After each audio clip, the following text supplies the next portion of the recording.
Good morning. It is it's 8 o'clock now. Excuse me. But yeah, check this out, y'all. I didn't bring the plants in last night. It's 30 degrees outside. I think my back patio said 35 right now, which it's covered. You can see the gold or the koi. Not even moving right now, but the red, what are those called? Rosy red feeders. That's what those are. Rosy red feeders. But the koi and the goldfish, you can see they're not even moving. And actually somewhere in here is a invasive turtle. He hadn't seen him for the past couple of days, but I figure I'll see him when it warms up. Or he didn't make it. Either way.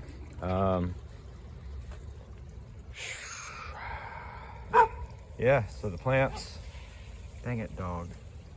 She barks at everything. The plants are what they're doing. I probably should slide these out where they'll get more sun. You can see her area gets most of the sun. But yeah, so I didn't bring all this in. It did hit 30 degrees last night. My hand hurts right now just holding the phone. Some of these should survive. I believe some of this will. I mean, a quick freeze isn't a big deal overnight. It's when we have a freeze for days. Now here's what I'm worried about. That's the one I'm worried about. That's surviving. It doesn't look bad right now. Right now it looks real good, but the temps without it having any cover over the top of it, I should have covered it, and I didn't. So, without me covering it, yeah, I don't know. I'm just gonna do a little bit and do it on the back side more than under the plant. I do this pretty much every day. Like, actually do water it every day. Brr, yeah, it's cold. My hand hurts already.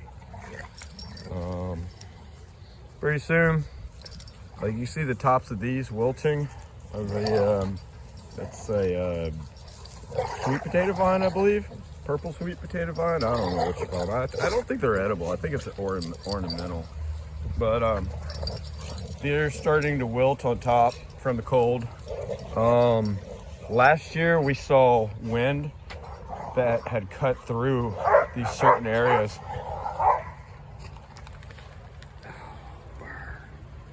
There's two horse playing. I should have recorded that for y'all. They're funny. They're rough. Anyway, so the wind just kind of cut through here last year, and it was interesting to watch. But one night I don't even see anything.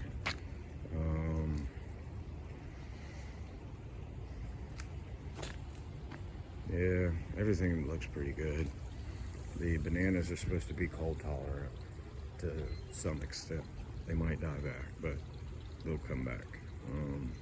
But I also put them the way I did to help break the wind. Now right now we got the wind coming from this way, and that does kind of break wind. And the plants underneath that tree last year, like the grass, when all the grass died back, like changed colors, you could tell that it was frostbitten. Underneath the tree did not do that. And I found that interesting because of how much wind can go under the tree. But it looks to me as just that layer of dew that falls. I mean, obviously wind would change some of that, put dew under there. But it's just something I'm trying to learn, follow, let nature do some of its own to survive. I think it makes for healthier plants too. Anyway, I'm not gonna make this long like the last video. Oh, look at that. This is a milkweed. I don't see any caterpillars on it this year either. Last year we had caterpillars all over it, but some of this might be water related. I can water it real quick, get my cup. Ugh, I'm not watering all this stuff, but that I will, because I know it dries out quickly. Yeah.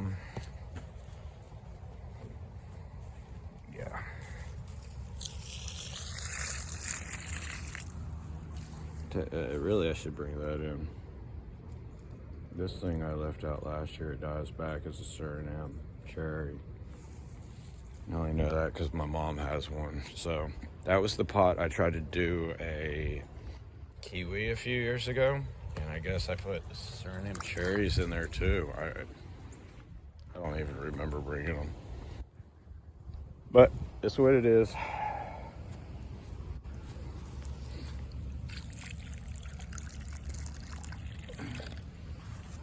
Top that off. Some temps. I don't know. Maybe I should. Water some of these more, but not too much, because like it's gonna warm up. We're not staying freezing all day. Just nighttime. But when we do freeze all day, that's when I got to bring plants in. Anyway, I don't even know why I brought it up there. I'm talking to you guys, not paying attention.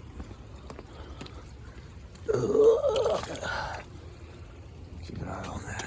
That looks really dry.